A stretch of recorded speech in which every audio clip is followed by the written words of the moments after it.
High, good morning. কেমন আছো সবাই? আশা করি সবাই ভালো আছো। তো আজকে আবার একটা নর্মাল সিম্পল ডে। তো সকালবেলা অফিস যাওয়ার আগে খেয়ে নিলাম এক গ্লাস ছাতুর শরবত, দিয়ে অফিস চলে গেলাম। অফিসে গিয়ে একটু ফল খেয়ে নিলাম। আর লাঞ্চে আজকে নিয়ে গেছিলাম তরকারি আর ভাত। তো সেটাই ভালোভাবে খেয়ে আবার কাজটা পুরোপুরি কমপ্লিট করলাম। দিয়ে বিকেলবেলা মানে সন্ধ্যেবেলা দিকে একটা কলিগ আমাকে একটু ঝালমুড়ি দিয়েছিল, তো ওটাই একটু খেয়ে নিলাম। আর তারপরে দুজন মিলে আজকে অফিসে হয়ে যাওয়ার পর বেরিয়ে গেছিলাম আমার সেই মোমোর দোকানটাতে। মোমো খেতে কিন্তু আমরা দুজনেই ভালোবাসি। তো আজকে একটু ইন্টারেস্টিং ওয়েতে momo, pan fried chilli momo খেলাম, একটু অন্যরকম। ভালো লাগলো, মানে খুব ভালো লাগেনি, মোটামুটি লেগেছে আমার। তো একটু ডিফারেন্ট খাওয়ার জন্যই ট্রাই করেছিলাম। বাড়িতে এসে ডিনারটা খুব ভালোভাবে শেষ করলাম।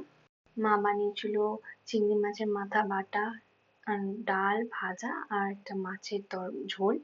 তো এইভাবেই আমার দিনটা শেষ হলো। তো চলো বাই, আবার কালকে দেখা হচ্ছে। সাবস্ক্রাইব করে দিও আমার চ্যানেলটাকে যদি তোমাদের ভালো লাগে।